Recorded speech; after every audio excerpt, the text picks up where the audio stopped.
Guys মাছ বাজার করলাম, এখন মাছ দিয়ে কুচুর মুড়ু স্পেশালভাবে রান্না করবো। দেখেন এখানে পেঁয়াজ দিয়ে দিলাম, পেঁয়াজটা এবং এখন কাঁচা লঙ্কা দিয়ে দেবো কিছু। এই কাঁচা লঙ্কা দেওয়া হয়ে গেল। কত সুন্দর কাঁচা লঙ্কাগুলো কুচুর মুড়ু দিয়ে রান্না করলে অনেক মজা হবে। তো কুচুর মুড়ু দেখেন কি সুন্দর করে পেঁয়াজ বাজারটা করতেছি। তো আমাদের হাতে রান্না খেলে আপনারা খুবই অবাক হয়ে যাবেন। তো অনেক সুন্দর করে রেসিপি আজকে বানাবো, আপনারা ভালো করে দেখবেন। পেঁয়াজ একটু ভালো করে একটু ভাজা দিলে ভালো হয়। তো দেখেন আমি কি সুন্দর করে ভাজতেছি। তো ভাজলে কয়েকটা কাঁচা লঙ্কা দিচ্ছি, এখন কয়েকটা রসুন দিয়ে দেবো, একটু অপেক্ষা করে। এখন গাছ এখন মশলা দিলাম 2 চামচ হলুদ গুঁড়ে, 3 চামচ হলুদ গুঁড়ো দিয়ে লবণ দিলাম, দিয়ে ভালো করে নাড়াচাড়া করা হচ্ছে। তো এখন একটু দিয়ে একটু পানি দেওয়া হবে।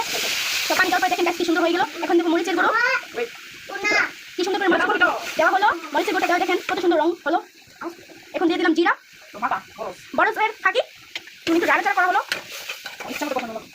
কতক্ষণ কষাতে হবে? প্রায় 2 মিনিট কষাতে হবে ভালো করিয়া। তো এখন